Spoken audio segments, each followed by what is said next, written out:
Hamlet Podcast. Hello and welcome to this exploration of Shakespeare's Macbeth with me, your host, Conor Hanratty. The play began with a short, mysterious scene in which we met three strange creatures eagerly anticipating a meeting with Macbeth. It's certainly a brilliant way to whet the appetite of a royal patron who's obsessed with witchcraft, and Shakespeare now shows that he's determined to make this a dramatic, riveting afternoon at the theatre.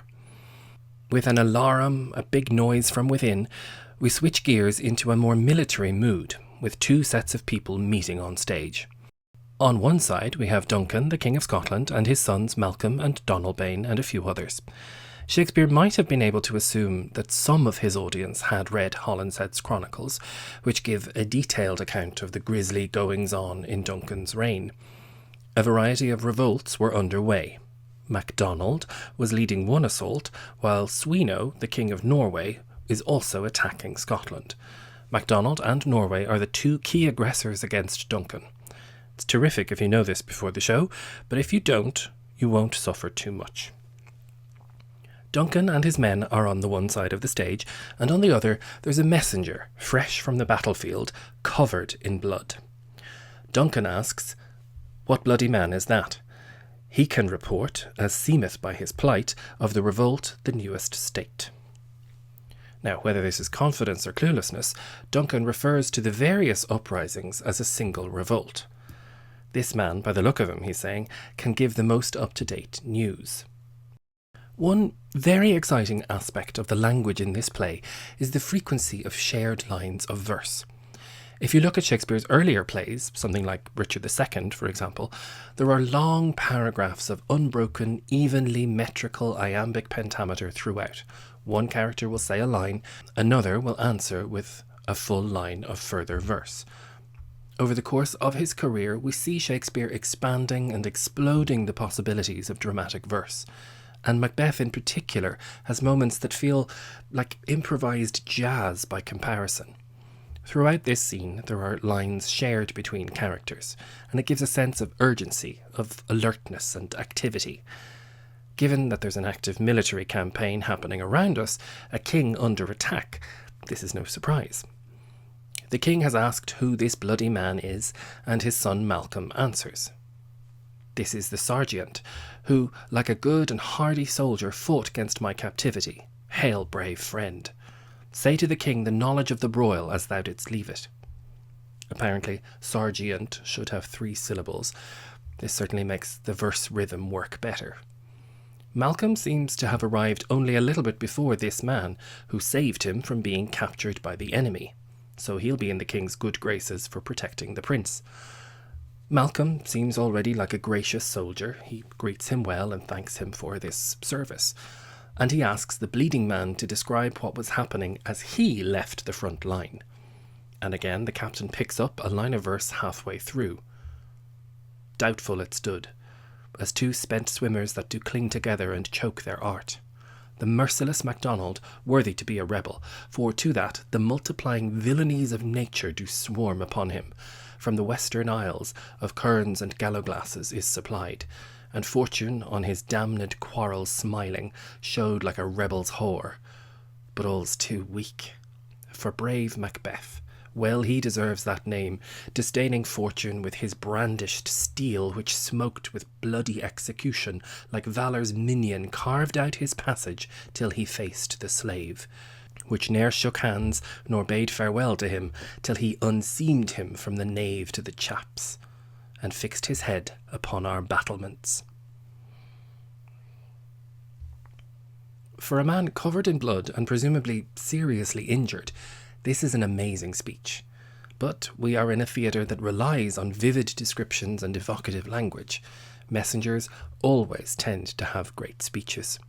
He may be injured, but he knows how to set a scene. To my ear, he sounds a little bit like the actor in Hamlet who describes the rugged Pyrrhus striking too short at Greeks. Here, however, we're getting an Egyptian reference instead. This image of the two swimmers holding on to each other and somehow impeding each other seems quite strange, but we might have an explanation. At the time he was writing Macbeth, Shakespeare was also thinking about, if not already writing, another play about Antony and Cleopatra. English theatre-goers had already seen a play called The Tragedy of Cleopatra by Samuel Daniel, which includes the following description. And since we took of either such firm hold in the overwhelming seas of fortune cast, what power should be of power to re-unfold the arms of our affections locked so fast, for grappling in the ocean of our pride, we sunk each other's greatness both together, and both made shipwreck of our fame beside, both wrought a like destruction unto either. Now, this is clearly not by Shakespeare, but it's a weirdly powerful image. It makes total sense in the context of Antony and Cleopatra, these two monumental figures whose locked passions sank together. Shakespeare's kind of remixing the image here, almost off the cuff. It's a useful image in one play that might not have any place in another. As two spent swimmers that do cling together and choke their art.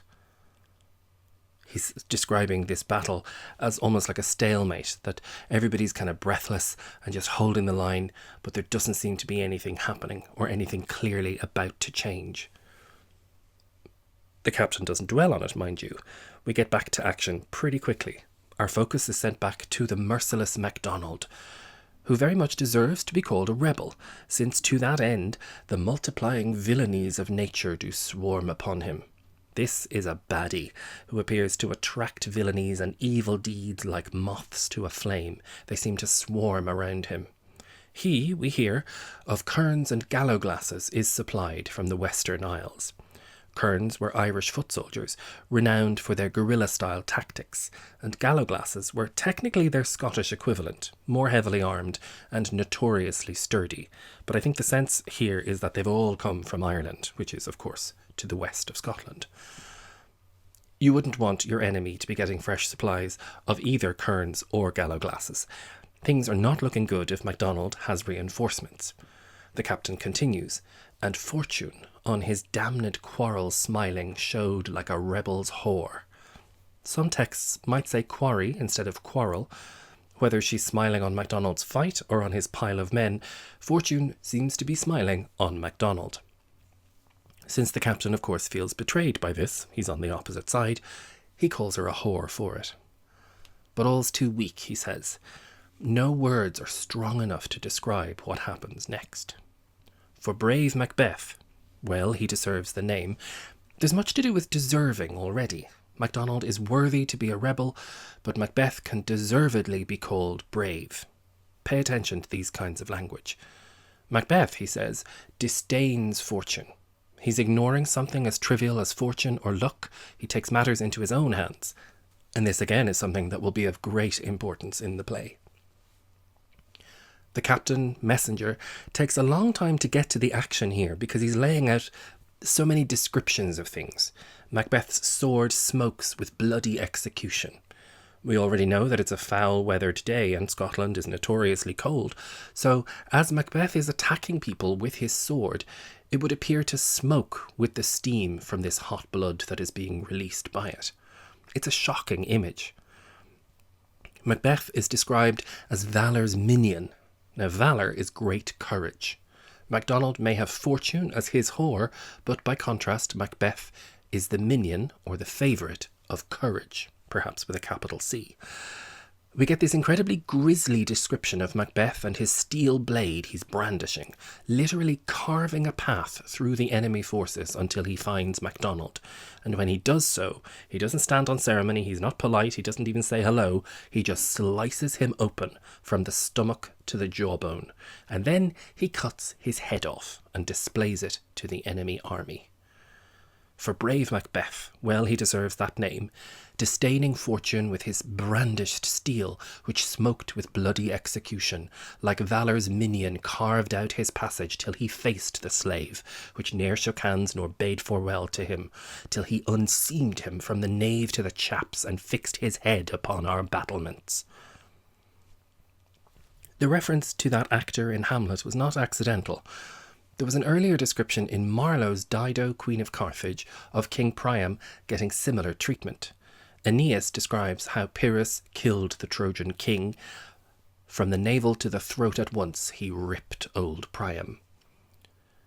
One gets the sense that the actor playing this messenger could really milk it for the audience, especially if they're a literate one, and help them enjoy all these little nods to other plays already. King Duncan is delighted at this news. Macbeth has vanquished at least one of the marauding armies attacking the crown and cut off their leader's head. He cries, "O valiant cousin, worthy gentleman." Macbeth and Duncan were actual first cousins. They were both grandchildren of an earlier king, Malcolm II of Scotland. Macbeth is therefore at least somewhere on the line of succession, even if he doesn't seem to have a direct or immediate claim to the throne. Again, the king is calling him worthy. And then the captain continues. As whence the sun gins his reflection, shipwrecking storms and direful thunders break, so from that spring whence comfort seemed to come, discomfort swells. Mark, King of Scotland, mark.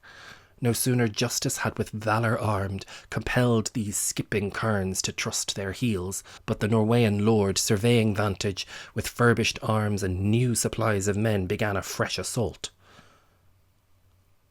Now the captain's speech starts to seem a little more complicated.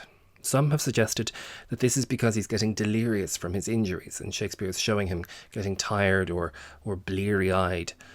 The first image is a bit confusing.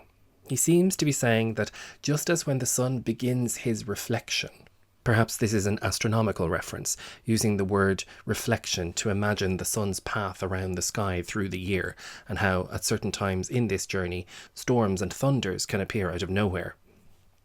As whence the sun gins his reflection, shipwrecking storms and direful thunders break. So from that spring whence comfort seemed to come, discomfort swells.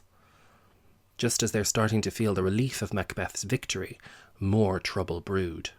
"Mark," shouts the bloodied captain. "Mark, King of Scotland, Mark, listen to me." Just as Macbeth has been identified with valour, he seems to equate the king's cause with justice. So, no sooner justice had with valour armed, compelled these skipping kerns to trust their heels. Just at that moment that Macbeth's victory for the cause had made the untrustworthy Irish kerns run away. No comment there. At that very moment, the Norwegian lord saw his opportunity. He has also managed to get furbished arms and new supplies of men. Things aren't looking good for the Scots. And now the Norwegian begins a fresh assault. Shakespeare is so clever with language that we can get a double sense from the word vantage. The Norwegian lord is perhaps surveying this battlefield from above, and he's also spotting this advantage while he does so. This is all exemplary storytelling. The captain hooks us in with this grisly description of this awful battle. He gives us the good news of Macbeth's shocking victory, and then the bad news of the Norwegian onslaught. But the best rhetoric relies on threes, so we can assume that there's more to come. Duncan is just as engaged as we are, and he has to ask, "Dismayed not this our captains, Macbeth and Banquo?" Here, Duncan introduces one more name, Banquo. He isn't as famous as Macbeth nowadays, but he's enormously important in the context of this play being written, because King James, the 6th of Scotland and the 1st of England, Shakespeare's patron, is a descendant of Banquo. He's also a descendant of Duncan and of Malcolm, but it's particularly relevant that he traces his bloodline back to Banquo, as we shall see later. And so it's no accident that right here, and you'd almost not even notice it, but right here, Duncan introduces Macbeth and Banquo as equals. Our captains, Macbeth and Banquo. The bloody captain has had a chance to catch his breath, and he still has more to say. But for what he says, you'll have to tune in next time. It's powerful stuff, isn't it? I hope you're enjoying the play so far, and that you'll tell your friends and share the podcast and keep the conversation going. You can find show notes and more information on the website, thehamletpodcast.com. If you arrive at the homepage, you'll see now that you can choose between Hamlet and Macbeth, and you can find everything you need there. Thank you very much for listening, and I'll speak to you next time.